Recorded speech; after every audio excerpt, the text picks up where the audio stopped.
Clegane é o rei demônio mais poderoso que despreza toda a humanidade.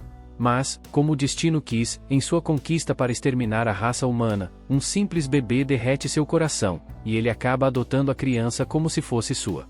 Agora ele deve esconder seus verdadeiros poderes e fingir ser um perdedor comum para viver no mundo humano. À medida que a série começa, ela segue seu pai até a fazenda, e depois que terminam, ele a chama para segui-lo de volta para casa. Ela olha ao redor da casa. Ela olha para o mapa de Ed e vê que logo após o mapa há lugares escuros. Muito escuros, apenas o continente deles e lugares escuros. Ela se pergunta por quê. Como uma garota muito curiosa, ela olha para seu pai e pergunta: o que há além da cidade deles? Uma pergunta que o próprio pai dela não consegue responder. Ele sabe que ela é curiosa e de fato quer dar uma resposta a ela, mas não pode. Por quê? Porque ele também não sabe. Ele revela a ela que todo humano, assim como ela, nasceu curioso. Eles queriam saber mais. No entanto, todas as tentativas que fizeram de entrar naquele lugar escuro terminaram em destruição. Ele diz a ela que naqueles lugares escuros há 4 demônios. Esses demônios estão guardando o oeste, o leste, o norte e o sul de Ed. E todas as equipes que enviaram para tentar descobrir o que há além deles foram aniquiladas, mortas. Ela fica chocada. Isso significa que é realmente ruim? Ela se pergunta. Isso não muda nada para ela. Seu pai diz a ela que até que os demônios sejam mortos, não há como descobrirem o que está acontecendo lá. Todo problema deve ter uma solução. Então, qual é a solução para esse? Ele explica mais a ela que existem tesouros que heróis usam para lutar. Apenas heróis que possuem esses tesouros, espadas, podem lutar contra esses demônios. E até encontrarem o herói, não poderão vencer. Isso a deixa ainda mais animada. Ela quer ser uma heroína. Ela quer lutar. É a espada de Aiden. E se ela conseguir, poderá lutar. E quando vencerem, poderão ver o mundo além de seu mapa e saber o que há nos lugares escuros. Vários anos se passam. Nossa Alicia não é mais uma criança. Ela agora faz parte dos heróis que foram escolhidos. Ela fecha os olhos e os abre dentro do caminhão que os leva para os arredores da cidade. Ela segura a corrente em seu pescoço, dizendo a seu pai que a hora chegou. Chegou a hora de lutar por sua cidade. Ela não está indo nessa viagem sozinha. Há vários outros heróis que também estão nessa jornada. À medida que a viagem continua, eles começam uma conversa e começam a se apresentar. Há algumas pessoas notáveis entre eles. Minel, cujo tesouro é o Anquil, que afirma não saber de onde veio. Eles olham para Alicia e pedem que ela se apresente. Ficam chocados por haver uma mulher entre eles, e ela nem se dá ao trabalho de se apresentar.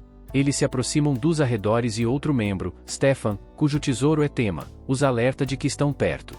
Eles sussurram entre si que ele é o mais forte dali.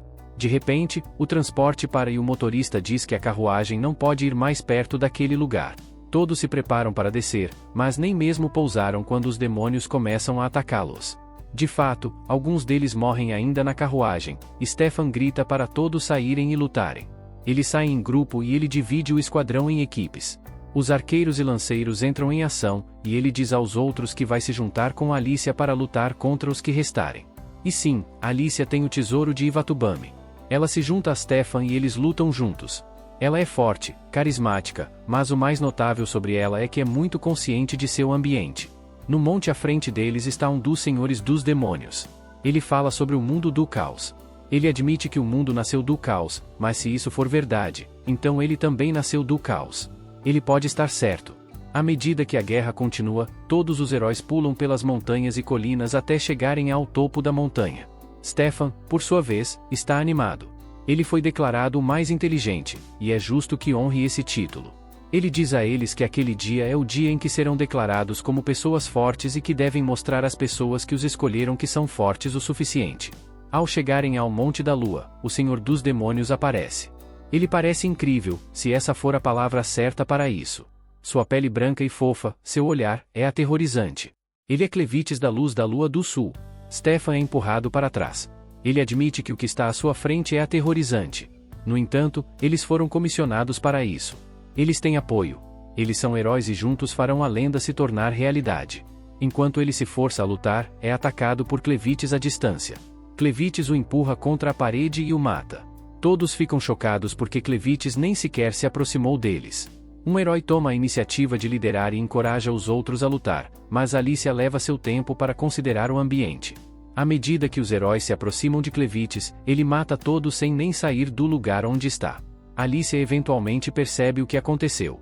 Ela grita para os outros que Clevites está atacando através de suas sombras. Se quiserem sobreviver, precisam fugir de suas sombras. Eles se perguntam como vão fazer isso, mas Alicia começa a pular.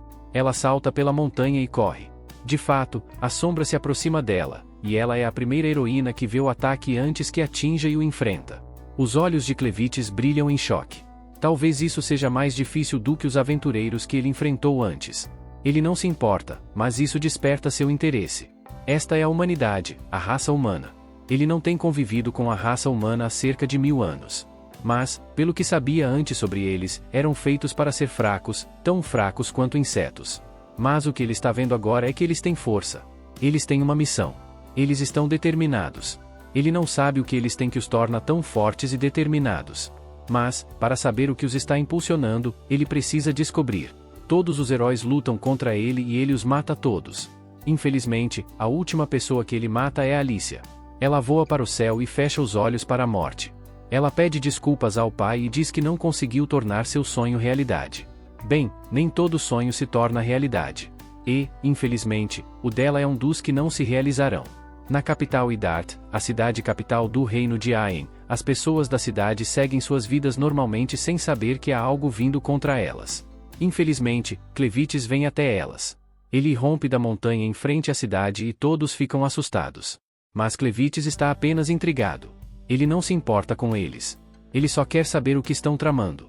Ele se lembra de que as pessoas que atacaram seu território afirmaram ser heróis e que foram enviados pelo rei de Aen. Então, seu plano é lutar contra todos ao seu redor e chegar ao rei.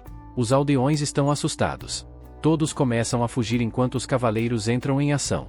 Eles trazem seus arqueiros e o atacam. Ele não revida. Em vez disso, ele voa por todos os telhados para chegar até o palácio e ver qual é sua força motriz. Os cavaleiros aumentam a segurança no portão do palácio e lançam várias flechas contra ele. No entanto, elas nem conseguem alcançá-lo. Ele observa todos os ataques e tranquiliza sua mente.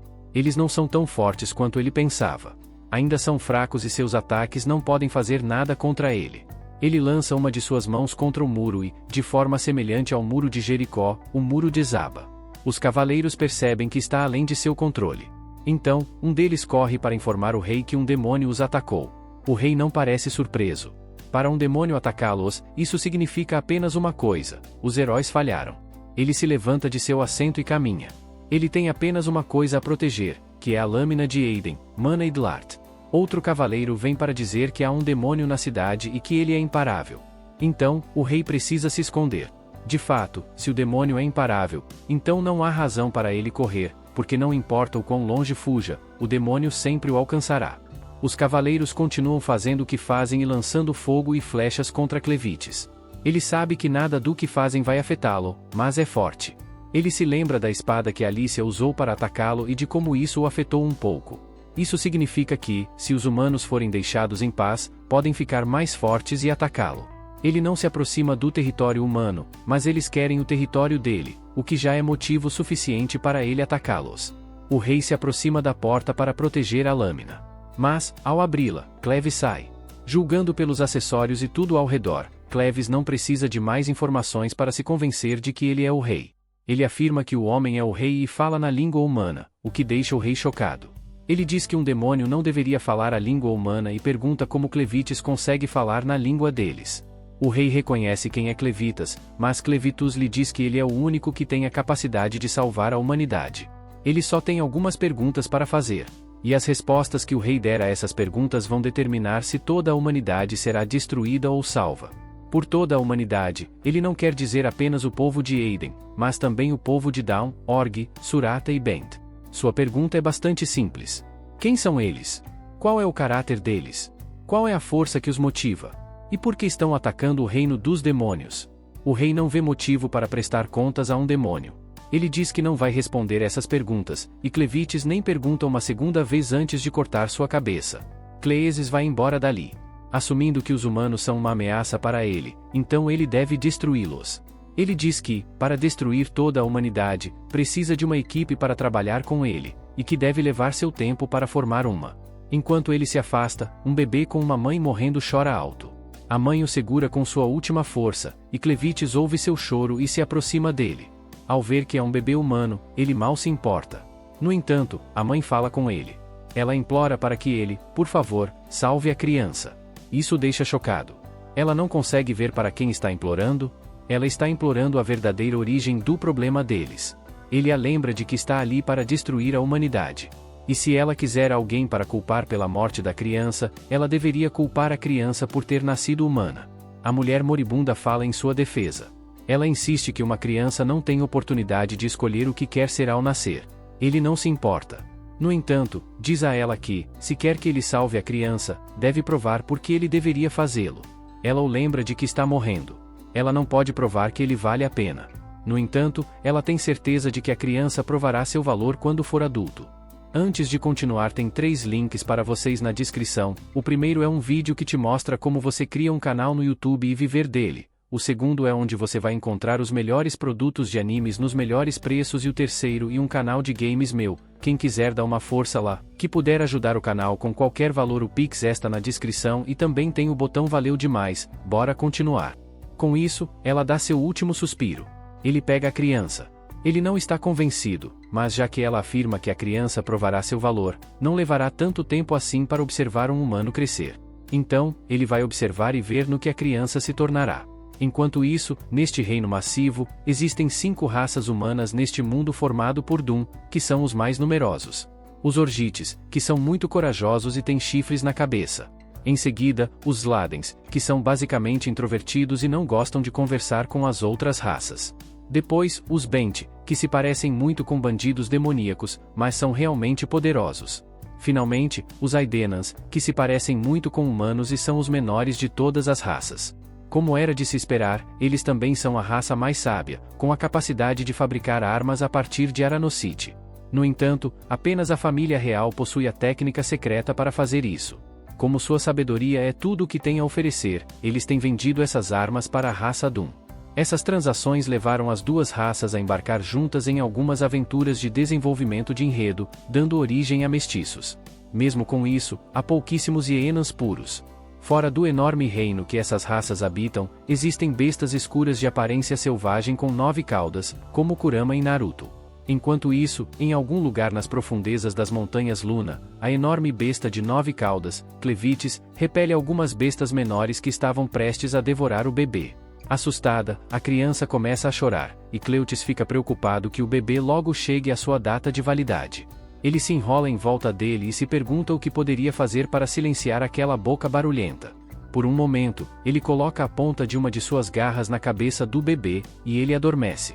Enquanto observa o bebê, Clives imagina que ele logo soltará uma bomba de cocô. Como era de se esperar, pouco depois, o bebê acorda e começa a chorar novamente. Isso o irrita, mas ele carrega o bebê para encontrar uma solução. A única solução que ele consegue encontrar é jogar o bebê em um poço. Calma.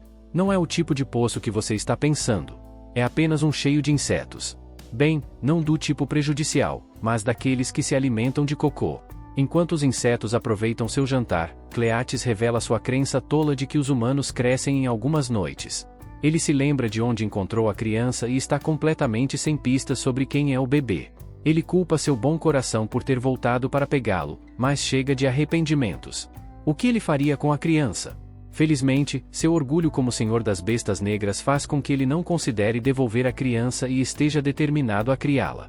No entanto, ele não pode fazer isso sozinho, já que o bebê precisa se alimentar e ele não tem conhecimento de como os humanos funcionam.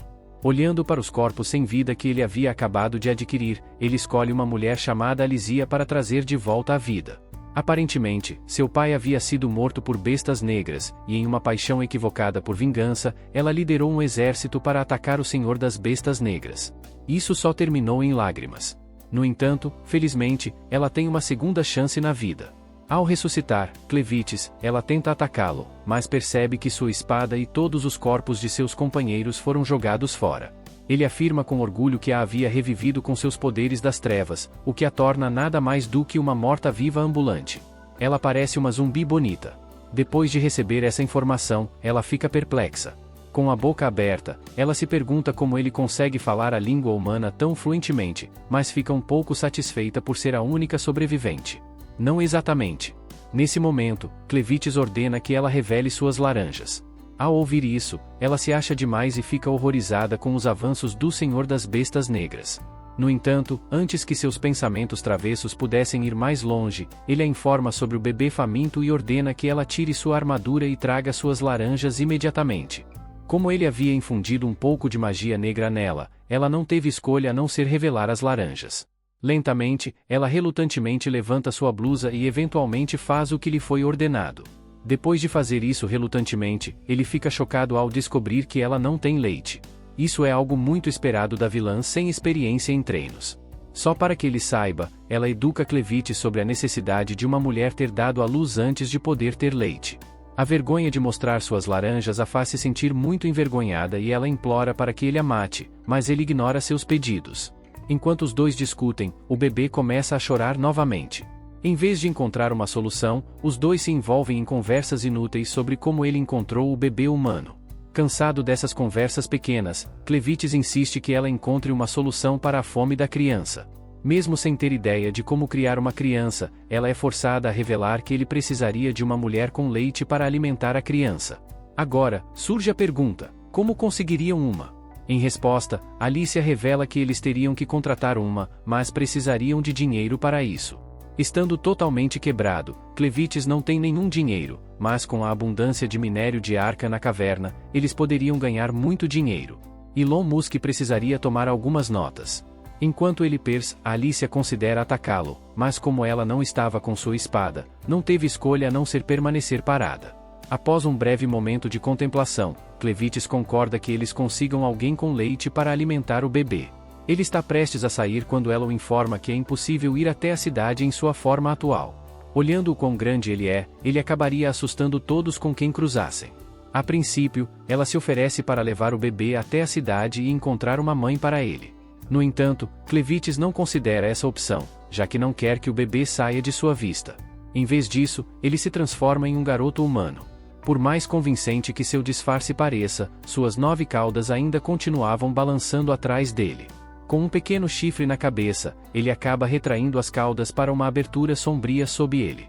Mesmo assim, o chifre permanece visível, mas ele parece não ter ideia disso, e Alicia decide manter a boca fechada. Antes de sair, ele pensa em um nome para si mesmo e para a criança, e inventa Clem para si mesmo e Luna para a criança. Somente naquele momento ele busca saber o nome de Alicia, e ela o revela para ele. Depois disso, eles vão até um pequeno rio. Ao chegarem, Alicia assume a responsabilidade de dar banho na criança. Enquanto faz isso, ela é interrompida por Clem, mas continua, apenas para ser recompensada com um pouco de xixi no rosto. Clem basicamente critica tudo o que ela faz, como uma sogra irritante. Desde a forma como ela limpa a criança até como ela a enrola, especificando os lugares em que ela deveria focar ao limpá-la. Depois de limpar a criança, ele fica muito animado. No entanto, Clem acredita que os insetos que comem cocô fizeram um trabalho melhor de limpeza do que Alicia. Os dois chegam ao acampamento de Alicia e o encontram vazio. No entanto, ela revela que eles tinham guardado todos os seus objetos de valor em outro lugar. Antes que sigam para esse lugar, Clem ordena que ela tome banho, já que ela ri como uma competidora tentando entrar para o livro dos recordes do Guinness pelo maior número de dias sem tomar banho. Além disso, ele entrega a ela as roupas usadas para enrolar a criança para lavar. E, enquanto faz isso, ela descobre que tem o brasão da família real de Igenia. Imediatamente, ela percebe que essa criança é da realeza. Enquanto isso, entre os escombros do castelo, um soldado corre para encontrar sobreviventes, mas fica pasmo ao ver o tamanho do dano que o Lorde das Trevas causou. A visão o faz lembrar do plano da princesa herdeira de fugir do reino com seu filho antes da destruição. Ele culpa a loucura do rei pela destruição do reino, mas espera encontrar pelo menos um sobrevivente. Por outro lado, o general Drell e alguns de seus homens observam o que restou do reino dos Agaigenianos. Ele ordena que um de seus homens informe o imperador sobre isso, alertando que, se eles não agirem rapidamente para tomar as terras de Aiden, outra raça o fará. Sua principal razão para querer que eles tomem Aiden é o segredo da fabricação de arenosite, que apenas a família real dos Agaigenianos conhece. Então, enquanto ele retorna para reunir seus soldados, ele instrui seu segundo em comando, Maynard, a procurar por quaisquer sobreviventes com sangue real e garantir que os leve até ele. Em outro lugar, Alicia confronta Clem com o pano com o brasão e o acusa de sequestrar uma criança com sangue real. Ao ouvi-la dizer isso, Clem fica tão surpreso quanto chocado. Ele revela que havia sido encarregado da criança por alguém que tem exatamente a forma humana que ele escolheu. Mesmo que Alicia acredite fortemente que ele está mentindo, ele cala sua boca reclamona e revela que matou o rei por ter sido atacado primeiro. No entanto, ele espera que muitas pessoas estejam procurando pela criança para obter o segredo da fabricação do aranite. Satisfeito com a revelação de que a criança é real, ele está determinado a torná-la rei, na esperança de poder ditar como as coisas acontecerão nas sombras. O fato de ele considerar a criança como seu servo assusta Alicia, que observa com medo. Ao ouvi-lo dizer isso, Alicia se pergunta se não piorou as coisas ao revelar a verdadeira identidade da criança. Enquanto isso, Clem pede que se apressarem em encontrar uma mulher com leite para encher a barriga da criança. Enquanto saem, Alicia tenta se acalmar com o pensamento de que seria impossível para os humanos aceitarem Clem com o chifre em sua cabeça. No entanto, ela esquece o fato de que Orgites tem chifres semelhantes que poderiam tornar Clem aceitável. Embora ela acredite fortemente que os humanos o descobrirão e destruirão seus planos antes mesmo que comecem. Por outro lado, ela percebeu o quão obcecado Clint está com Luna e acredita que a morte ou o desaparecimento de Luna poderia significar a perdição de toda a raça humana. Com isso em mente, ela torna seu novo dever garantir que nenhum mal aconteça a Luna. No caminho, alguns bandidos atacam e acertam Clem na cabeça primeiro, quando Alicia percebe que são apenas bandidos. Ele supõe que seriam presas fáceis para o poderoso Senhor das Bestas das Trevas. Infelizmente, Clem cai no chão após ser atingido e começa a sangrar profusamente. Ao ver isso acontecer, Alicia grita como uma garotinha e acaba sendo atingida na parte de trás da cabeça, fazendo-a desmaiar. Ela fica chocada ao perceber que, mesmo com o poder sombrio de Clevites dentro dela, ainda é tão fraca assim. Algum tempo depois, Alicia acorda com uma visão que parece como se estivesse cercada por seus soldados a caminho de atacar Cleeses. Antes que ela se acomode na Disneylândia, Clem ordena a Tola que acorde. Nesse momento, ela acorda para a realidade de que foram capturados pelos bandidos, mas Clem revela isso com um sorriso no rosto. Se você gostou deste resumo, me avise nos comentários e obviamente deixe seu like também.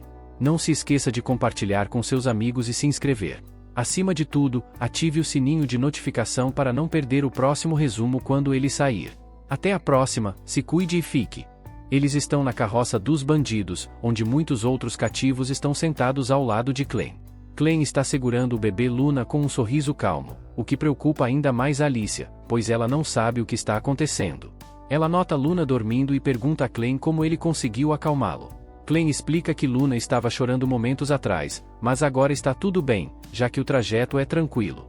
Luna se move entre os outros cativos para se aproximar de Clem e sussurra para ele, perguntando por que ele, um dos reis demônios mais fortes que já existiram, se deixou ser capturado de bom grado. Ela acha que ao mudar sua aparência, a força de Clem também foi reduzida, e é por isso que ele foi nocauteado com um único golpe. Clem diz que a suposição dela está próxima, mas não totalmente certa. Ele explica que a maneira como mudou sua aparência também tornou seu corpo tão frágil quanto o de um humano, o que ele não sabia. Por isso, quando foi atingido pelas costas de surpresa, foi nocauteado. Então, essencialmente, o sistema de defesa natural de Clem agora é fraco, mas usando seus poderes, ele pode torná-lo mais forte. Então a pergunta é, por que Clem ainda não tentou escapar dessa confusão? A justificativa de Clem é que, como agora está disfarçado de humano, ele planeja manter seus verdadeiros poderes escondidos até que Luna se torne o próximo rei, por isso está deixando os eventos atuais seguirem como estão. Além disso, Clem deseja aprender mais sobre o mundo humano, incluindo por que essas pessoas pobres foram sequestradas, e é por isso que escolheu não escapar. Percebendo o quão perdido Clem está sobre tudo, Alicia explica para esse idiota que eles e os outros foram capturados por bandidos que provavelmente planejam vendê-los para mercadores de escravos. Em todo caso, Alicia pede a Clem que não julgue os humanos com base no comportamento dos bandidos, afirmando que os bandidos são os piores entre eles. Pouco depois, a carroça chega à base dos bandidos e os cativos são divididos em dois grupos, um com homens e outro com mulheres e crianças. Um dos cativos tenta fugir, ao que o executivo dos bandidos, Darn, literalmente sorri, sabendo que esse tolo acabou de fazer um pedido de morte. Com razão, pois segundos depois, outro bandido joga uma adaga no cativo em fuga, perfurando pelas costas e encerrando seu sofrimento. Com o delinquente fora do caminho, Darn avisa a todos os novos cativos para não cometerem o mesmo erro, pois se o fizerem, também terão o mesmo destino. Ele então se vira para Alicia, dizendo para ela ir com ele. Antes que ela possa responder, ele começa a arrastá-la para seu quarto com o objetivo de descobrir seu plano. Clem se pergunta o que deve fazer, quando uma mulher chamada Car, que suponho estar encarregada do departamento de mulheres e bebês dessa quadrilha de tráfico humano, o nota parado. Vendo que ele tem um recém-nascido nos braços, Car chama sua serva Nu para cuidar de Luna. O trabalho de Nu aqui é amamentar os bebês que são capturados. A base dos bandidos é em uma pedreira, e no fundo da cratera há uma poça de água onde, no fundo mesmo, repousa uma lendária lâmina vermelha. Mas a lâmina está sendo protegida por algo monstruosamente forte. De qualquer forma, parece que eu julguei mal o caráter de Darn, porque é revelado que ele só trouxe Alicia para Bronco. Bronco é o líder interino da gangue de bandidos Krolls, na ausência de seu verdadeiro chefe, Jazak. Bronco aparentemente usurpou a posição de chefe dos Krolls, mas ninguém ousa protestar por causa de sua besta de estimação, Beth, que literalmente pode despedaçar qualquer um. Alicia reconhece essa besta como um demônio ocidental e fica surpresa ao saber que Bronco conseguiu domá-la. Bronco se comunica com Beth e Beth diz a ele que quer brincar com um humano do sexo masculino. Então, Bronco diz a ela que fique à vontade para escolher um dos dois bandidos que vieram aqui com Alicia. Mas antes disso, ele revela por que trouxe Alicia ao seu escritório. Os bandidos, é claro, têm todos os cristais mágicos que Alicia coletou da base de Clem. Bronco também sabe que esses cristais são do Monte Moon, o covil de Clevites. Julgando pelas evidências e pelo fato de que Alicia não se urinou ao ver Beth, ele conclui que ela é uma das 13 heroínas enviadas de Aiden para matar Clevites. Bronco assume que Alicia estava a caminho de volta para Aiden com aquela bolsa cheia de cristais mágicos. Então, ele dá a má notícia. A capital real já foi destruída por Clevites. No entanto, ele afirma que isso não é exatamente uma má notícia para os corvos, revelando que ele possui uma lâmina avermelhada, a espada Mana-Idlart que somente a realeza de Iden sabe como fabricar. A espada de Bronco, claro, é uma falsificação, e sua gangue vende essas falsificações para pessoas bobas o suficiente para não perceberem a diferença. Agora que toda a família real saiu permanentemente deste mundo, os preços das espadas Mana-Idlart vão disparar. Esta é uma ótima maneira de ganhar dinheiro. Mas Bronco está interessado em algo mais, a mais pura das espadas Idlart forjada pelos reis de Aiden e entregue aos heróis. Bronco tem certeza de que todos os outros heróis morreram pelas mãos de Clevites e que Alicia só escapou ao abandonar seus companheiros. Ele pergunta a Alicia onde está sua arma e onde estão as armas dos outros 12 heróis desaparecidos. Como Alicia se recusa a responder, Bronco ordena que Darn e Sata levem até a base de Clevites para procurar os tesouros. Darn sugere que talvez seja melhor levá-la para recuperar outro tesouro que já está no radar deles, mas Bronco insiste em seguir o plano original. Ele também diz a Darn e Sat para se exercitarem com Alicia antes da partida, para garantir que ela não cause problemas durante a jornada. Enquanto isso, Clem trabalha como garçom na estalagem dos bandidos, administrada por Car. Muitos bandidos tentam se aproximar de Car, e Clem, percebendo isso, só pode se perguntar quão terríveis essas pessoas realmente são. Por outro lado, Nu está alimentando Luna com o leite que o pai de Luna esqueceu de trazer para casa. Nu tem outras responsabilidades também, pois ela também trabalha como garçonete ali e é abusada pelos clientes, que são todos bandidos. Clem serve carne pacientemente para os bandidos, e muitos deles ficam impressionados com seu serviço. Carme, porém, sente algo inquietante. Todos ali assumem que Clem é um orc por causa de seus chifres, mas sua pele é pálida demais e seus olhos parecem os olhos de um assassino. Dois bandidos começam a implicar com Nu e a arrastam para correr algumas voltas com ela. Eles ficam nisso a noite toda e deixam a pobre garota cheia de feridas e hematomas. Ela não reclama, e quando terminam, ela volta silenciosamente para a estalagem para cuidar de Luna.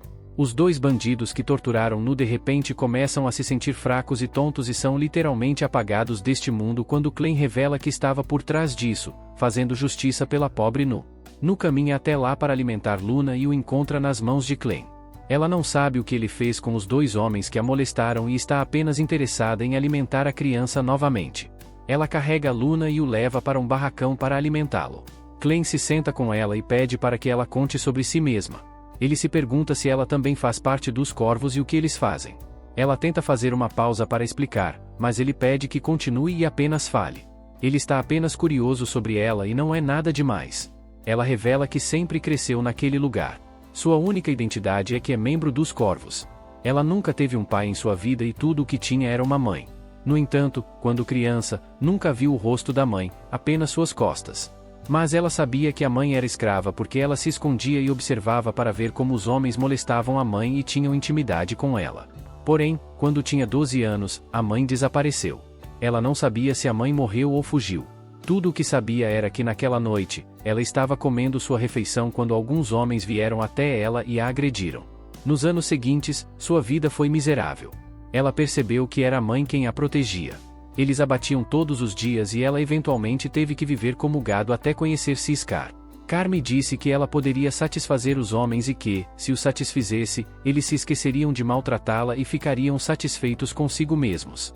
Ela decidiu seguir Car naquela noite e aprendeu como satisfazer os homens. Embora ela não possa ser como Car, ela sabia que a vida melhorou. Pelo menos agora ela tem trabalho e também pode alimentar seus filhos por causa do excesso de leite. Então, ela também está satisfeita. Clem se pergunta por que ela tem leite materno se não tem filho. Ela revela para ele que estava grávida, mas teve um natimorto. Seu filho se mexia em seu ventre, e isso lhe dava motivos para viver até que, de repente, o filho nasceu morto. Quando as parteiras lhe disseram que o filho estava morto, ela se viu afundando em um mundo frio. Ela assumiu que também iria morrer. E, para ser honesta, ela estava bem com isso. Não via razão para continuar vivendo e assumia que se morresse, se reuniria com seu filho. No entanto, ela de repente começou a sentir calor. Seus olhos se abriram para a vida novamente e ela viu uma criança de cerca de 6 meses segurando e sugando seu leite materno. Ela ficou satisfeita ao ver que a criança estava lutando para viver e podia depender dela. Então, ela carregou a criança e o alimentou. Isso lhe deu uma nova razão para viver. Ela alimentou a criança até que ele cresceu e várias outras crianças vieram para os corvos e ela também as alimentou. Ver que eles vivem por causa dela é suficiente para deixá-la feliz e satisfeita. Ela revela que também tentou ter seus filhos 2 vezes, mas não deu certo para ela. Clint está cansado de ouvir tudo isso. Ele pede para ela parar e pergunta se ela vai segui-lo como ama de leite de Luna. Ele insiste que não tem intenção de levá-la, mas também não tem motivo para não levá-la. E, já que Luna gosta dela, será uma vitória para ele. Luna toca o corpo dela como se quisesse que ela ficasse com eles. Clem dá a Naru a opção novamente. Ela quer segui-lo como ama de leite de Luna ou vai permanecer ali e permitir que aqueles canalhas a usem como quiserem. Ela sabe que é uma ótima oferta. No entanto, seria míope aceitar, já que ele também é um escravo, pelo menos até onde ela sabe. Ela diz a ele que gostaria que fosse diferente, mas que não poderia segui-lo. O motivo é que ele também é um escravo e ela tem outros filhos que gostaria de alimentar e dar esperança de sobrevivência. Ela entrega Luna para ele e vai embora. Por outro lado, a gangue leva Alicia para uma ponte e manda ela andar. Quando ela chega no meio da ponte, para e olha para baixo. Eles supõem que ela quer pular e dizem que não há como ela sobreviver a essa queda. Ela está olhando para o rio à sua frente. Em vez disso, ela pode ver gemas dentro do rio, e sabe o que é. Antes que pudesse dizer o que pensava, eles lhe disseram que aquele era o rio onde o lendário herói Cord morreu. Ela também sabe disso. Bem ali, um dos escravos desafia que entrará no rio e, se trouxer o que eles querem, eles o libertarão, junto com sua esposa. A esposa o incentiva a ir, lembrando os canalhas que devem libertá-los. Porém, quando ele pula no rio, monstros aparecem e o devoram. Alicia sabia que aqueles gangues não o libertariam. Aquele lugar é Elbeshaft. Tem vários monstros que entraram no mundo há 300 anos por causa de uma enchente, e sua espada, Arventis, está dentro daquele rio. Então, eles queriam alguém que pudesse trazer a espada para fora. Porém, isso é impossível. Ela os chama de canalhas porque sabiam que o garoto iria morrer e nem amarraram bem a corda dele. Eles a lembram que ela não está lá para dar conselhos e que o homem que vai bater nela está bem à sua frente. Ela olha para o homem horrível, Pedro, que pula na ponte para lutar com ela. Ele se imagina tirando suas roupas e diz que vai despir ela. Antes que ele chegue perto dela, ela quebra uma das mãos dele e toma a espada.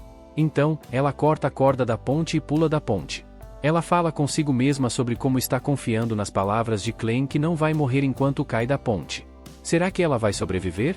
O corpo de Alicia está completamente esmagado e desfigurado devido à queda. Os 2 bandidos acima estão com medo do que Broco pode fazer com ele se descobrir. Então, eles decidem descer até lá para confirmar se Alicia se desconectou permanentemente deste mundo. Enquanto isso, Alicia recobra a consciência, percebendo que Clem realmente a transformou em uma morta-viva. Por enquanto, ela só consegue mover o olho esquerdo e não consegue sentir ou mover nada do pescoço para baixo. Ela se pergunta se ficará paralisada pelo resto da vida. Em todo caso, ela não quer mover um músculo para que os bandidos acima pensem que ela está morta. Mas, de repente, os vasos sanguíneos perto de seus olhos se movem sozinhos e formam o rosto de Clem ou Clevites, que está ali apenas para chamá-la de idiota por perder tanto sangue. Alicia não entende por que Clem está ali e por que essa forma dele o faz parecer um cachorrinho flutuante. Clem explica que sua forma depende de quanto sangue mágico Alicia tem.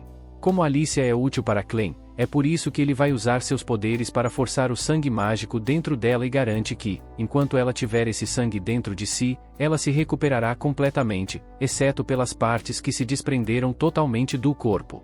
Nesse caso, Alicia pergunta a Clem por que ele não está mais curando ela. E Clem explica que só está tirando um momento com ela porque quer que ela faça uma pergunta. Clem informa primeiro a Alicia que encontrou uma ama de leite para Luna, uma integrante dos bandidos. Clem esclarece que sua compreensão do mundo humano é muito limitada. No entanto, ele acredita que Nu está sendo molestada e abusada ali, e por isso ofereceu a ela uma chance de fugir com eles. Mas o que o irrita é que Nu recusou sem pensar duas vezes. E essa parte é o que ele não entende. Ele pergunta a Alicia por que Nu gostaria de permanecer nesse inferno. E Alicia responde, supondo que Nu talvez veja tanto Clem quanto Luna como escravos. E escravos não têm permissão para partir. É por isso que, quando Clem fez essa oferta, Nu não acreditou nem por um segundo que tinha alguma chance de escapar daquele lugar. Clem entende e pergunta a Alicia o que ele deve fazer para convencê-la a ir com ele. Alicia pensa que a maneira mais fácil seria ele eliminar todos os bandidos dali, mas Clem se recusa a fazer isso porque acredita que isso poderia colocar em risco seu plano de permanecer disfarçado. Então, ele diz a Alicia para fazer isso por ele. Essa ideia é sólida porque ninguém jamais suspeitaria se uma heroína como ela eliminasse um grupo inteiro de bandidos. Alicia hesita porque acha que não tem o que é necessário. Mas Clem não aceita um não como resposta e deixa claro para Alicia que ela deve terminar sua tarefa antes da próxima vez que Luna sentir fome. Ele então parte, forçando todo o sangue mágico de volta dentro dela, o que a faz dançar break e retornar à sua forma perfeita. Enquanto isso, vários bandidos saltam para baixo e estão ao mesmo tempo assustados e confusos ao ver essa heroína meio morta dançando break do nada. Alicia respira fundo enquanto seu corpo dói cada vez que seus ossos quebrados se reconectam. Darn, o bandido-chefe, não sabe o que está acontecendo, mas, independentemente disso, ordena que seus subordinados peguem Alicia e quebrem seus membros desta vez para que ela não tente escapar novamente. Quando o primeiro bandido se aproxima de Alicia, ela casualmente permite que ele perfure seu braço e depois o soca para longe. Ela pega a espada e a venda do olho dele antes disso. Com essa espada, ela remove seus grilhões e então coloca a venda no olho, se preparando para a batalha. Enquanto isso, Clem vai procurar Nu novamente, prometendo a Luna que desta vez ele conseguirá convencer Nu a se tornar sua ama de leite. Caso Luna esteja preocupada com Alicia, Clem garante a ela que Alicia ficará bem, porque é a única humana que conseguiu arranhar seus chifres durante a batalha. Car convoca Nu e lhe dá uma bronca por não ter limpado a bagunça na cozinha. Car nota como Nu está feliz, mesmo depois de ter sido abusada e espancada, e isso a faz pensar que algo deve ter acontecido. Nu responde dizendo que está apenas curiosa sobre como é o mundo lá fora, já que ela nunca saiu desse inferno desde que nasceu. Car suspeita que Nu quer ir embora, mas Nu explica que esse não é o motivo e que ela está apenas curiosa. Por ser ingênua, ela acaba soltando sem querer que alguém lhe pediu para sair dali com essa pessoa e revela a Car, sem qualquer pressão, que foi um escravo. Broco escuta Nu, mas antes que ele possa fazer algo, Carme age primeiro e dá um tapa em Nu por sequer pensar que vai sair antes dela. Broco entra na sala e pergunta sobre o bebê, insinuando que pretende usar Luna para algo no futuro. Em seguida, diz a Nu para ir com ele, e Car imediatamente percebe que ele vai puni-la. Mas o que Car pode fazer? Ela não pode ir contra o chefe. Então, ela apenas fica ali parada, com medo. E quando Broco e Nu saem de vista, ela solta um suspiro, se perguntando como os bebês serão alimentados agora, dando a entender que Broco vai tirar a vida de Nu. Clem aparece ali segurando Luna, e Car presume que Clem quer que Nu alimente o bebê. Já irritada e furiosa, Car diz a Clem que ninguém mais pode alimentar o bebê porque Nu cometeu um erro grave ao sonhar com algo impossível. Clem exige que Car seja mais específica. E enquanto seus olhos encaram Car como o monstro aterrorizante que ele é, Car se sente obrigada a explicar a situação para ele. Broco não tem boas intenções com Nu, mas ela não sabe disso. No entanto, quando Car viu que ela estava sendo levada, suspeitou que havia algo errado, e estava certa. Broco leva Nu para uma caverna e, quando ela entra com ele, fica chocada com o que vê. Ela nasceu entre os corvos e viveu ali desde sempre, mas nunca esteve naquele lugar antes. Ela fala com ele sobre isso e ele diz que é um lugar onde ele cria seus minérios mágicos. Ele explica ainda que os minérios mágicos podem ser usados para várias coisas. Ele até diz que a lâmpada que está segurando na mão foi criada com um minério mágico. Há várias cavernas dentro, e cada uma delas contém o que eles criaram. Ele a leva mais fundo na caverna e, quando chegam lá embaixo, ela vê um crânio humano. Ela fica preocupada, mas ele diz que o crânio não pertence a um humano. Então a luz se apaga. Ela o chama, dizendo que não consegue enxergar. Ele explica que foi um erro e até diz que vai acender a luz de novo. Agora, quando ele acende a luz, ela vê sua troll chamada Beth na frente dela. Ela fica com medo. Ela está apavorada. Ela grita, mas não há ninguém para ajudá-la. Ele diz que a troll foi subjugada com magia e afirma que os corvos são um time criado com base na confiança, e que só de ela considerar sair do grupo para se juntar a outra pessoa, ela quebrou a confiança que ele tinha nela. Ninguém pode decidir sair, então ela deve ser punida com a morte. Ela grita e implora por ajuda enquanto ele ordena que Beth a devore. Ela tenta correr e esticar as mãos. Ela deseja ter aceitado a mão de Clem antes, quando ele tentou ajudá-la. Ela estica as mãos, na esperança de que a mão que Clem estendeu para ela antes apareça de novo. Mas não há nada disso. Pelo menos até ela entrar na boca de Beth. Logo quando o monstro a engole, Clem chega e Luna chora alto. Ele conclui, dizendo a Luna que comer e ser comido é o cerne da personalidade humana. Até demônios precisam comer, quem dirá um monstro? Então, ele não culpa o monstro por comer. Ele só se culpa por ter chegado tarde. O que ele não entende é porque uma troll está permitindo ser controlada por um simples humano, um humano baixo como Broco, para piorar. Bronco fica envergonhado por uma criança falar com ele daquele jeito. Ele diz que Clint só quer morrer e ordena que Beth coma Clem e o bebê também. No entanto, Beth reconhece seu superior. Ele conhece seu mestre e não pode fazer isso. Beth sente-se sufocada por Naru que ele engoliu e, mesmo sem Clem fazer nada, Beth cospe Naru. Nu sai ferida, uma parte dela machucada e quebrada, mas ainda há respirações fracas vindo dela. Clem sente que poderia revivê-la, mas tem outra coisa para lidar, Broco. Ele diz a Luna que somente Luna pode consolar Nu, então ele coloca Luna sobre os restos de Nu e comanda um chifre para levá-los embora. Eles partem imediatamente, e Broco fica chocado. Ele nunca viu esse nível de poder antes, e insiste que Clem usou magia. Clem nem sequer sabe o que é magia, então tenta explicar magia. Ele tira um minério mágico e explica o tipo de coisas que entraram no minério para criá-lo. Ele revela que a lâmpada em sua mão contém um minério mágico que permite que ele controle trolls e outros monstros. Embora no momento, ele só consiga controlar trolls fêmeas. Como ele vê que seu controle sobre Beth está ficando fraco, ele solta o minério. E assim que o cheiro domina toda a área, Beth volta a ficar sob controle. Até Clem pode sentir o mau presságio vindo do minério. Beth luta sob sua corrente e tenta atacar Clem, que desvia do ataque. Ele percebe que não sabe muito sobre humanos e é por isso que não consegue prevê-los. Ele fica com raiva de Alice por não tê-lo informado sobre os minérios mágicos. Por outro lado, Beth também está tentando lidar com sua situação. Os bandidos são muitos e ela acha difícil encontrar seu caminho. Ela se lembra de quando estava com seu pai treinando quando criança, de como seu pai lhe disse sobre seu golpe fraco naquela época. Naquele dia, seu pai lhe disse que ela hesitou com seu golpe e a aconselhou a nunca mais fazer isso.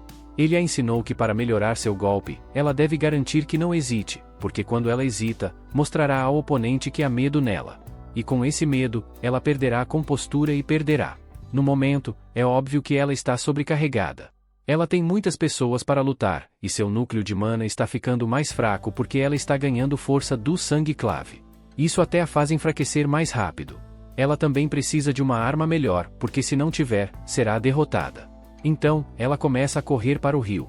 Ela quer pegar a arma do herói, Arventis, no rio. Enquanto corre, ela considera o que poderia acontecer se for capturada, porque a farão passar por coisas horríveis. Os bandidos também se perguntam se ela quer pular no rio, pois ninguém sobreviveu a esse rio em 300 anos. Eles são tolos porque essa não é a intenção dela. Ela salta acima do rio em direção ao andaime.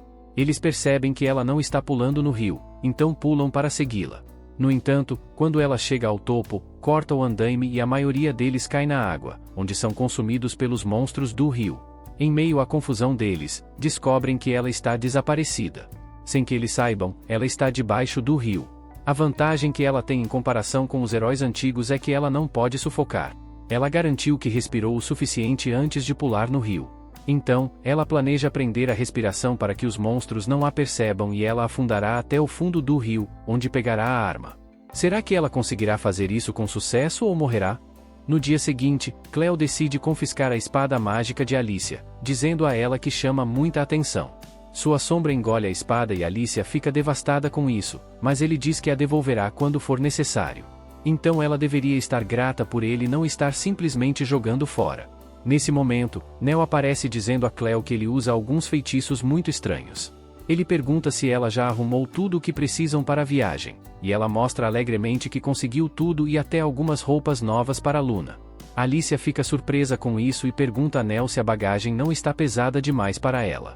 Mas a garota responde que na verdade está bem leve. Alicia começa a se perguntar se Cleo substituiu partes do corpo dela pelas dos bandidos para lhe dar força extra. De repente, Neo diz que pode carregar sua espada e armadura também, se ela quiser, mas Alicia diz que não tem mais sua espada. Neo se lembra de que Carmel uma vez contou a ela sobre como Vrock guardava muitas coisas boas em sua escrivaninha, e Alicia imediatamente implora a Cleo para deixá-la pegar uma espada. Ele concorda porque ela é praticamente inútil sem uma arma, e Alicia imediatamente corre para o escritório dos bandidos. Enquanto isso, Cleo e Neo vão até o portão, e ele pergunta se ela sente nostalgia ao deixar esse lugar. Neo responde que não tem boas memórias desse lugar, mas que foi onde viveu com sua mãe, e vê-lo vazio a deixa um pouco triste. Ela diz que Carmel é a única pessoa que gostaria de ver antes de partir, mas que isso seria muito suspeito em sua aparência atual. Cleo fica curioso sobre Carmel quando, de repente, um cara salta do céu sobre ele, dizendo que encontrou o cara que usa magia estranha. Enquanto isso, Alicia chega ao escritório de Rock e começa a vasculhar sua escrivaninha. Ela pega o dinheiro dele e depois encontra uma armadura de couro pervertida sobre a mesa. Ela fica enojada, pensando em todas as coisas pelas quais aquela armadura pode ter passado, mas ainda assim vai mantê-la segura em uma batalha. Então, ela a veste antes de encontrar uma boa espada. No entanto, assim que está prestes a voltar, Cleo atravessa a parede ao lado dela. Alicia se assusta ao ver isso e pergunta o que está acontecendo, mas ele só consegue amaldiçoar a fraqueza de seu corpo atual por isso. Nesse momento, o atacante aparece e Alicia imediatamente percebe que ele é bastante forte. Ela se prepara para lutar, mas o cara a ataca primeiro. Ela desvia completamente do chute dele, mas ainda assim acaba com um corte no rosto, o que a faz perceber que ele não é normal. O homem também percebe que ela é forte, então continua chutando-a do ar, empurrando-a para trás. Isso não é suficiente para derrotar Alicia. Então ele se afasta antes de usar um poderoso ataque sônico que a lança pelos ares, atravessando o telhado. O homem sai para terminar o serviço, mas avisa que só se importa com o mago. Ele promete deixá-la ir se ela parar agora. Mas isso irrita Alicia, porque ela é uma heroína e ninguém deve subestimá-la. Ela decide usar seu movimento especial antes de pedir a Cleo a espada mágica. Ela força sua mente a ficar em branco, colocando todos os seus pontos de inteligência em ataque. Sua espada perde a forma e se torna flexível, e o cara não consegue reagir a tempo enquanto Alicia se aproxima com grande velocidade. No entanto, bem quando ela está prestes a cortar o maxilar dele, um comando de Cleo a impede. Ela ainda está presa no estado sem cérebro, e Cleo a tira disso com um leve tapa na cabeça. Ele então diz que atacar esse cara sem pensar teria sido seu pior erro, porque bem antes de atingi-lo, o chute dele a teria despedaçado. Alicia percebe isso só então.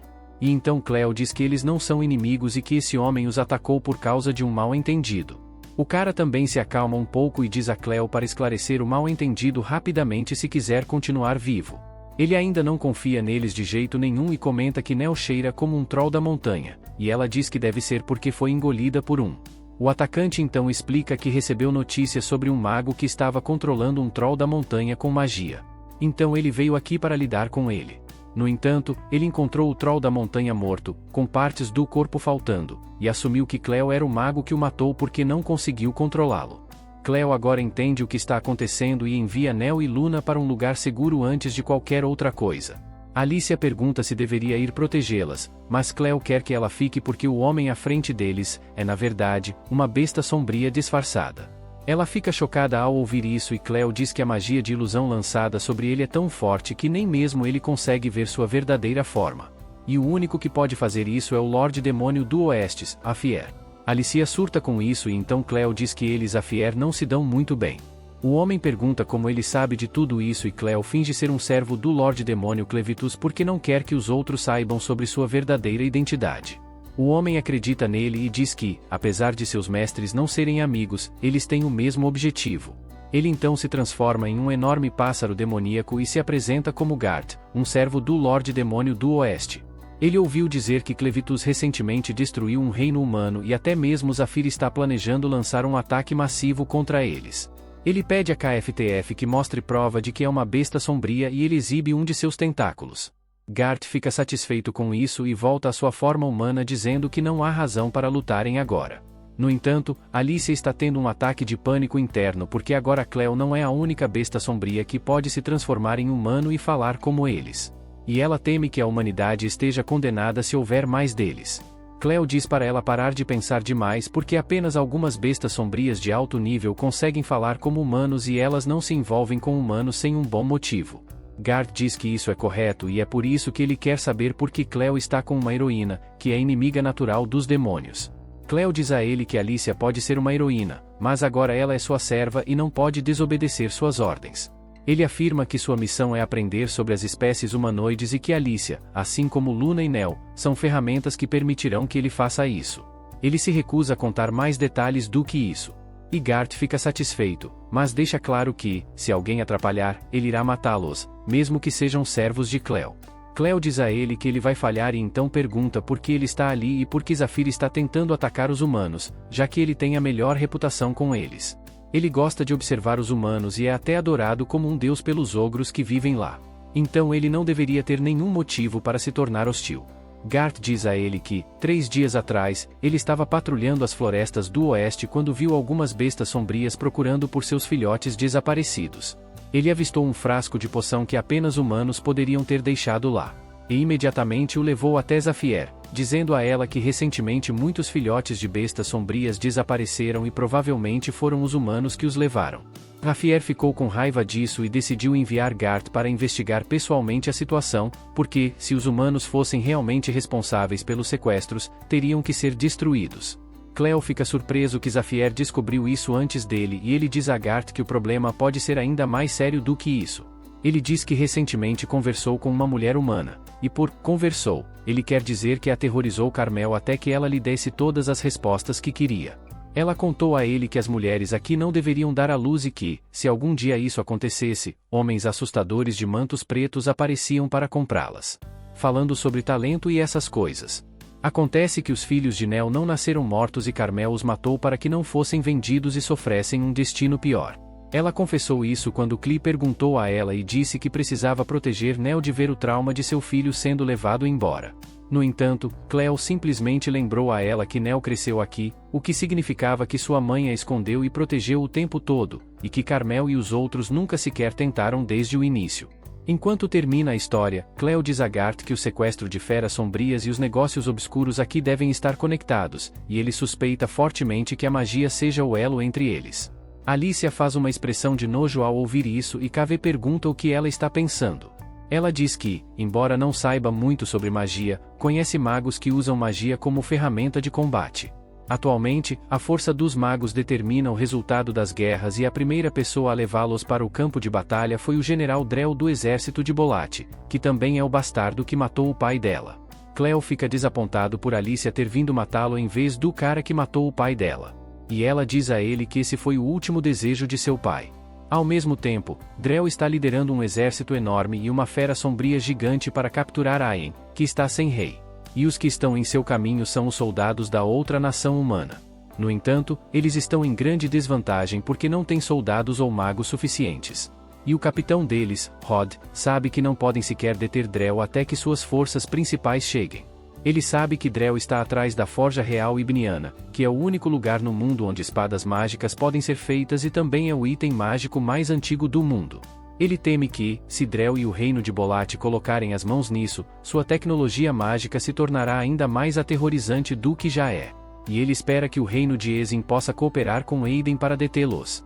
No entanto, já é tarde demais, pois Maynard, o mago mais poderoso do exército de Bolat, já havia se infiltrado em Aen enquanto Drell lutava do lado de fora.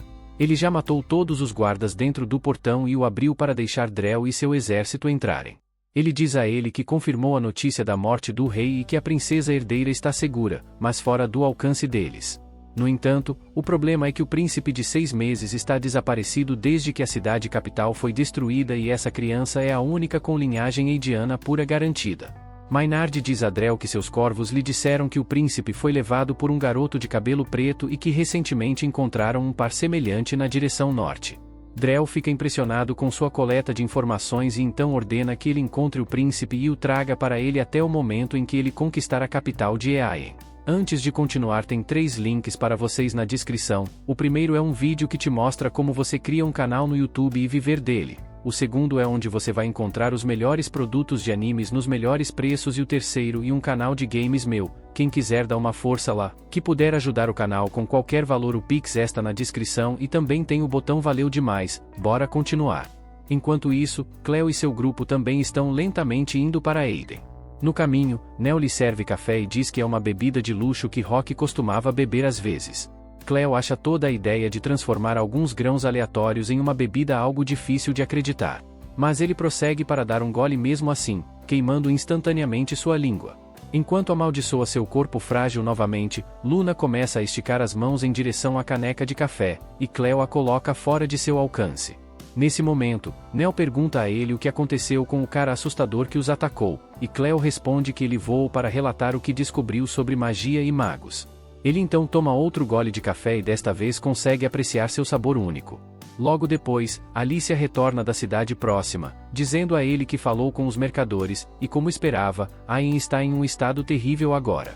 Ela puxa um mapa, dizendo a Cleo que o reino de Bolat invadiu Aen, que não consegue se defender adequadamente sem um rei para liderá-los. O reino de Ezin tentou impedir Bolat na fronteira, mas também não conseguiu fazer muito. Cleo fica curioso sobre por que o reino de Lin se envolveria quando não é sua luta. E Alicia explica que os 2 reinos estão em guerra há séculos e que agora Lin é mais fraco que Bolat. É por isso que eles não querem perder a forja de Eiden para Bolat e deixá-los ficar ainda mais fortes. Alicia diz que mesmo que Aen ainda tenha a forja em funcionamento, eles não têm o conhecimento para usá-la por causa do controle da família real. Além disso, Eiden nem mesmo tem magos que possam estudar e operar a forja porque o rei de Aen proibiu a magia em seu reino. Nesse momento, Nell entrega uma xícara de café para Alicia, que fica surpresa demais para recebê-la porque nunca provou antes. Ela agradece a Nell, que então decide levar Luna embora para alimentá-la. Alicia de repente começa a elogiar Nell, falando sobre o quanto ela é atenciosa e cuidadosa. Clave pergunta se ela gosta desse jeito, e ela cospe o café, dizendo para ele calar a boca. Ela imediatamente volta ao tópico de Eiden e pergunta a Cleo o que ele planeja fazer a respeito. Ela o lembra de que ele queria fazer de Luna o rei. Mas, se Bolat conquistar Aen, isso não será mais possível. Além disso, o reino de Bolat certamente tentará capturar Luna por causa de seu sangue real, que guarda os segredos para refinar Aranite. Alicia diz que o general Drell, o líder do exército de Bolat, é um homem implacável que definitivamente comandará todo o exército para procurar Luna. Ela fica furiosa ao contar a Cleo que seu pai era um mestre espadachim que havia se aposentado para viver uma vida pacífica em segredo. Mas Drell fez questão de encontrá-lo e matá-lo. Ela se lembra do dia em que Drell lutou e matou seu pai apenas para ver o quão forte sua magia havia se tornado. Ela perguntou como ele poderia matar alguém apenas para testar sua força, e D soltou um poderoso ataque com sua espada mágica, destruindo a casa deles e dizendo a ela que buscava apenas a verdadeira força e nada mais. Ele foi embora depois disso, e Alicia tentou atacá-lo para se vingar. Mas seu pai a impediu. Ele disse que Drell era um fomentador de guerras e que, se ela lutasse contra ele, acabaria se envolvendo em uma guerra, o que estava muito longe do caminho de um herói. Ele pediu que ela nunca lutasse contra Drell e, em vez disso, dedicasse sua vida a se tornar a heroína que expandiria o mundo para a humanidade. Ao terminar de contar sua história, Alicia diz a Cleo que, se ele quer que Luna se torne rei, precisa expulsar Drell e seu exército de Iden. Ele já se incomoda com a ideia de ter que proteger o país que planejava destruir, mas decide fazer isso mesmo assim. Alicia decide ir com ele, mas Cleo diz para ela ficar para trás e proteger Luna e Nell, porque ele planeja enfrentar o exército de Bolat em sua forma verdadeira, e não quer que eles saibam que ele está associado a humanos. Ele planeja usar o sequestro das bestas negras como desculpa para confrontar Drell e seus magos e ver exatamente o quão fortes eles são. Além disso, ele lembra Alicia que ela ainda está presa às últimas palavras de seu pai, que dizia para ela não lutar contra Drell. Alicia responde que ele apenas disse que ela não deveria se envolver em guerra porque isso era o oposto do que heróis fazem. Mas ela não é mais uma heroína agora. Ela é apenas uma zumbi funcionando com a mana do Senhor dos Demônios e sente que é certo vingar seu pai agora. Ao ouvir isso, Cleo de repente a atinge com a verdadeira pergunta, perguntando o que realmente significa ser um herói. Ele pergunta a ela sobre a razão de ter se tornado uma heroína e Alicia responde que queria tornar o mundo um lugar maior. Cleo diz a ela que o mundo de Mel é um lugar maior agora graças a ela e que isso significa que ela ainda está fazendo seu trabalho como heroína. Ele então entra na floresta e Alicia leva algum tempo para se recuperar do efeito de suas palavras antes de dizer para ele ter cuidado. Cleo lembra a ela que está falando com o Senhor dos Demônios e de repente se transforma em sua forma real, criando uma poderosa rajada de vento. Ele então corre pela floresta e sobe em uma colina local apenas para cultivar aura. Por outro lado, o exército de Bolat destrói a segunda fortaleza de Aiden. Chegando ainda mais perto da capital, Rod, um capitão do exército de Elson, observa isso à distância e decide que não pode esperar mais por reforços. Ele diz a seus homens que eles lutarão contra o exército de Bolat perto do rio raso a alguns quilômetros à frente. E, ao mesmo tempo, um soldado solitário do reino de Igen também está de olho neles. Enquanto isso, Alicia e Nell seguem para a cidade onde vem um grupo de moradores espancando um bandido que havia escapado da base antes que o monstro gigante a destruísse. Quando Nell vê o bandido, ela começa a tremer de medo. Então, Alicia diz a ela que ninguém a reconhecerá agora. Ela a afasta da cena e o bandido consegue vislumbrar Alicia, dizendo aos moradores que ela é a heroína que libertou o monstro sobre eles. No entanto, Alicia desaparece atrás da esquina no momento em que todos se viram e eles decidem enforcar o bandido como fizeram com outros de sua espécie que tiveram o azar de se aventurar em sua cidade. Os moradores estão todos em alerta devido à série de notícias terríveis que ouviram recentemente e estão determinados a proteger suas casas por conta própria, mesmo que seu país caia. Alicia também fica bastante cautelosa ao vê-los tão vigilantes e pede a Nell para não chamá-la de heroína quando estiverem na cidade, pois os moradores podem agir de forma hostil contra ela também. Com isso, elas entram em uma pousada e dois homens grandes bloqueiam seu caminho, perguntando quem diabos elas são. Eles imediatamente suspeitam que Alicia seja uma bandida por causa de sua aparência.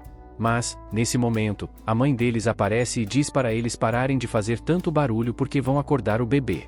A mulher se apresenta como Curi, e ela consegue perceber, com apenas um olhar, que Luna é uma Pure Blood Higiene, sangue puro e higiene, algo bastante raro em partes distantes do país como sua cidade.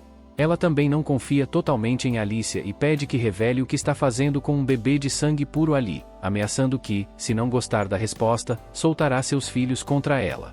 Alicia imediatamente diz que ela e Nell estão atuando como guardas de uma pessoa importante e que, no momento, sua missão é manter a criança segura.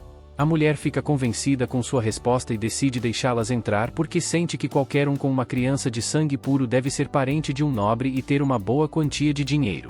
Alicia reserva imediatamente um quarto para duas pessoas, mas os dois homens ainda dizem que não confiam nela. Corey chuta os dois, dizendo que é por isso que eles não têm namorada.